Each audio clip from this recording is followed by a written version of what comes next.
அதிமுகவை பழனிசாமி படுபாதாளத்தில் தள்ளிவிட்டதாக குற்றம் சாட்டிய முன்னாள் முதலமைச்சர் ஓ பன்னீர்செல்வம் வரும் தேர்தலில் அவருக்கு பாடம் புகட்டுவோம் என தெரிவித்துள்ளார். சென்னை புரசைவாக்கத்தில் ஓ பன்னீர்செல்வம் தலைமையிலான அதிமுக தொண்டர்கள் உரிமை மீட்புக் கழகம் சார்பில் ஆலோசனை கூட்டம் நடைபெற்றது. இந்த கூட்டத்தில் மாவட்ட வாரியாக நிர்வாகிகளுடன் கருத்துக்களை கேட்ட பிறகு உரையாற்றிய ஓ பன்னீர்செல்வம், எடப்பாடி பழனிசாமி என்ற பெயரை கூறவே வெட்கமாக உள்ளதாக கூறினார். பழனிசாமி பொதுச் செயலாளர் ஆன பிறகு 11 தோல்விகளை கண்டுள்ளதாகவும் அதிமுகவை பழனிசாமி படுபாதாளத்தில் தள்ளிவிட்டதாகவும் அவர் சாடினார். வரும் தேர்தலில் பழனிசாமிக்கு உரிய பாடம் புகட்டுவோம் என்றும் ஓ பன்னீர்செல்வம் தெரிவித்தார்.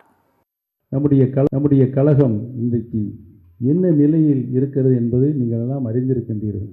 நடந்து முடிந்த நாடாளுமன்ற தேர்தல், அந்த நாடாளுமன்ற தேர்தலில் 7 இடங்களில் தன்னுடைய டெபாசிட் தொகையை இழந்திருக்கிறது. இந்த பழனிசாமி என்ற பெயரை சொல்வதற்கு நம்மளுக்கு வெட்கமாக இருக்கிறது. இந்த மாபெரும் இயக்கத்தை படுபாதாளத்தில் இன்றைக்கு தள்ளி வைத்து இன்றைக்கு அனைத்து இந்திய அன்னார முன்னேற்ற கழகத்தில் இருக்கின்ற அனைத்து தொண்டர்களும் வெம்பி வெதுங்கி என்ன செய்வதென்றே திக்கும் காடி கொண்டிருக்கிறார்கள். அந்த நிலையை உருவாக்கிய பழனிசாமிக்கு வருகின்ற காலங்களில் நாம் சரியான பாடத்தை புகட்ட வேண்டும் என்பதுதான் இன்றைய வரலாறு.